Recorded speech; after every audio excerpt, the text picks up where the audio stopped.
Une des meilleures façons d'atteindre l'éveil spirituel, c'est de vivre une vie de service, être au service de l'autre, rendre service aux gens, et encore mieux si c'est des gens que tu connais pas.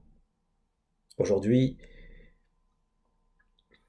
si on aide des gens, la plupart du temps, c'est qu'on s'engage dans une transaction commerciale. Ça veut dire que si je t'aide, tu me donnes ça en retour. C'est à peu près ce qui se passe la plupart du temps pour la majorité des gens. Je veux bien t'aider si tu me donnes ça en retour.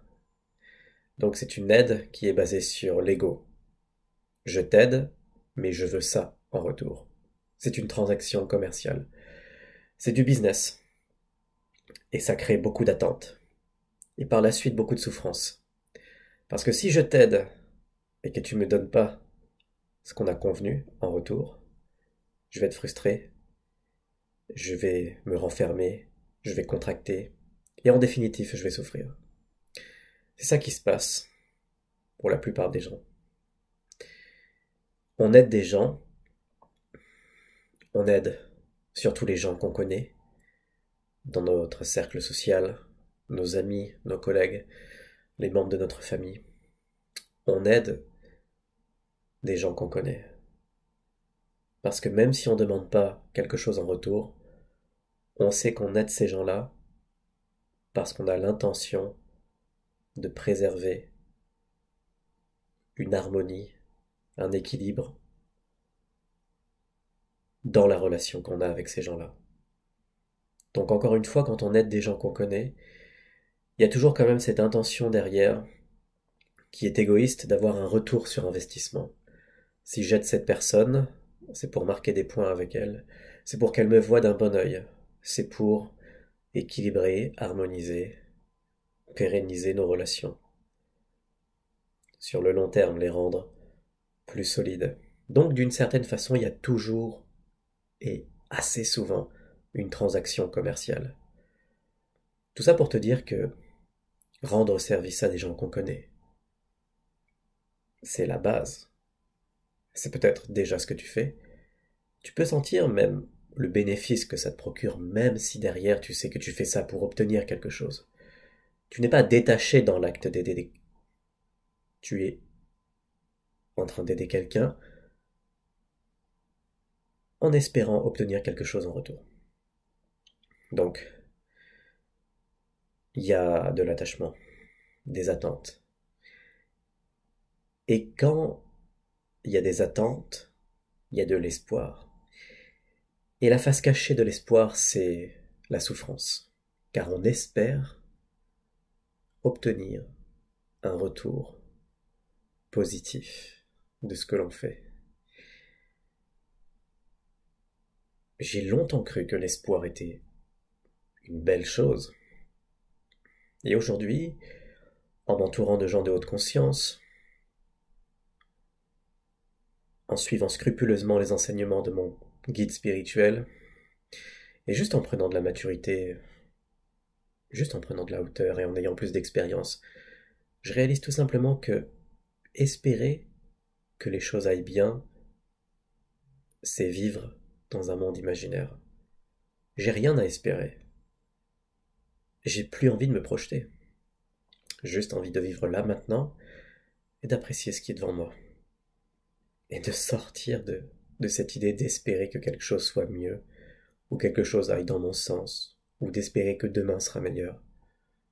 Tout cela, c'est du bidon, du rêve, de l'imagination, du mental, de l'ego. Une illusion, en somme. Je veux vivre là maintenant, tant que je suis ici et présent avec toi, avec ce qui est là. Je suis en paix. C'est aussi simple que ça. Tu peux aujourd'hui, et c'est le message de cet épisode, rendre service à des gens sans espérer quoi que ce soit, en étant détaché, juste pour le plaisir d'aider. Là où ça devient intéressant, c'est quand on commence à aider des gens qui ne peuvent pas nous aider en retour. Là où ça devient intéressant, c'est quand on commence à aider des gens que l'on ne connaît pas, que l'on ne verra plus jamais. Des gens, des inconnus. C'est la clé aujourd'hui. Si tu veux accélérer ton éveil spirituel, c'est d'aider des gens qui ne peuvent pas t'aider en retour. Tu sais que tu aides ces gens-là, ils ne peuvent rien pour toi. Car tu ne les verras plus, car tu ne les connais pas, ils ne te connaissent pas. Et c'est l'opportunité en or pour agir, aider quelqu'un en étant personne, aller vers quelqu'un, lui tendre la main, sans y attacher d'histoire, sans y attacher de drama, sans y attacher ton identité. Tu aides quelqu'un par le pur plaisir d'aider quelqu'un. Et c'est génial parce que ça marche lorsque cette personne tu la connais pas. Parce que tu peux pas l'aider en espérant quelque chose, en espérant améliorer cette relation avec cette personne. Tu ne la connais pas. Il n'y a pas de relation solide à établir dans un futur proche ou lointain. C'est ça qui est merveilleux. Avec le fait d'aider des gens que l'on ne connaît pas, je t'invite à saisir toutes ces opportunités qui se présenteront devant toi. Il y a des gens qui auront besoin d'aide. Il y a des gens qui vont pas peut-être oser te demander de l'aide. Tu vas aller vers eux. Tu vas leur offrir tes services gratuitement. Tu vas les aider d'une façon ou d'une autre. Dans le travail que j'effectue actuellement, j'ai eu l'occasion d'aider quelqu'un ce matin à redémarrer sa voiture. Sa voiture était en panne. C'était une belle expérience. Je ne reverrai plus jamais ces gens. J'y suis allé en étant personne, en étant relax, chill, détaché. La personne m'a dit: j'ai mes enfants, je voulais passer une bonne journée, et voilà que la voiture est tombée en panne. Je lui ai dit: tout va bien se passer, avec un sourire. Avec le recul, je me dis que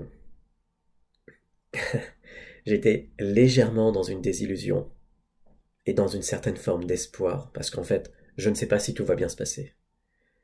Donc, avec le recul, je pense que c'était... Mais c'est encore un mécanisme chez moi que je dois améliorer pour entrer dans cette vérité, cette authenticité. Je ne sais pas si tout va bien se passer. Je ne vais pas créer une croyance chez cette personne que tout va bien se passer. J'aurais pu tout simplement dire: tout est ok. Parce que j'arrive, j'ai des outils, je sais comment redémarrer une voiture. Donc, j'ai aidé ces gens que je ne connaissais pas. C'était une belle expérience. J'y suis allé en étant personne, en étant rien. Juste une présence qui vient, avec un booster de batterie. Et j'aide, je fais de mon mieux. Si ça marche, ok. Si ça marche pas, ok. Plus tard dans la journée, j'ai aidé quelqu'un dans la rue qui était perdu, en voiture, qui cherchait une rue, qui cherchait une mairie. Et il se trouve que j'avais mon repas, mon fast-food pour le soir. J'étais prêt à aller manger. J'étais littéralement devant chez moi. Et cette personne était perdue. Je l'ai accompagné. Je lui ai dit: bah écoutez, on regarde le GPS, on va trouver la rue, et vous prenez cette rue-là, ce rond-point, vous tournez à droite, etc. Mais je voyais que cette personne, elle n'était pas rassurée de mes indications. Comme si malgré le fait que je lui donnais exactement la map, la carte avec la trajectoire, pour lui dire: tu vas tout droit, tu tournes à gauche puis à droite, et tu continues dans ça, je voyais qu'elle n'était pas rassurée. Je me suis dit: qu'est-ce que je peux faire pour elle? C'était une personne âgée. C'était littéralement comme ma mère. Elle avait l'âge de ma mère. Et je voulais vraiment aider cette personne que je ne connaissais pas, qui avait l'air assez angoissée. En même temps, c'est la nuit. Il était 20 heures passées. Elle était en voiture, perdue sur un parking. Il se trouve que je lui ai dit, écoutez, je mets l'adresse sur le GPS, vous me suivez en voiture juste derrière, et je vais vous accompagner. C'est le plus simple. Et ça l'a bien rassuré. Et il se trouve que j'ai aidé cette personne que je ne connaissais pas. Et ce qui est magique, c'est que mon ego était très très loin derrière. Très très loin. Encore une fois, j'ai profité de cette opportunité d'aller vers cette personne, de l'accompagner, de l'aider comme je peux. Et je sais que cette personne ne peut pas m'aider en retour. Elle ne peut rien me donner en retour. Elle va faire sa vie. Je la verrai plus jamais. Et c'est la plus grande des libertés. J'étais tellement détendu. J'avais pas besoin de paraître. J'avais pas besoin de défendre une image. J'avais besoin de rien. Juste d'avoir le plaisir d'aider quelqu'un et d'en profiter pour laisser toute mon histoire derrière, tout mon ego derrière. Guillaume était très très loin, et j'étais plus omnibulé par le fait de rentrer chez moi, de manger, de me faire plaisir. Tout d'un coup, j'étais au service du cœur. Je rendais service. Un service qui ouvre le cœur. Je l'ai vraiment senti comme ça. Voilà le message du jour. Merci de m'avoir écouté.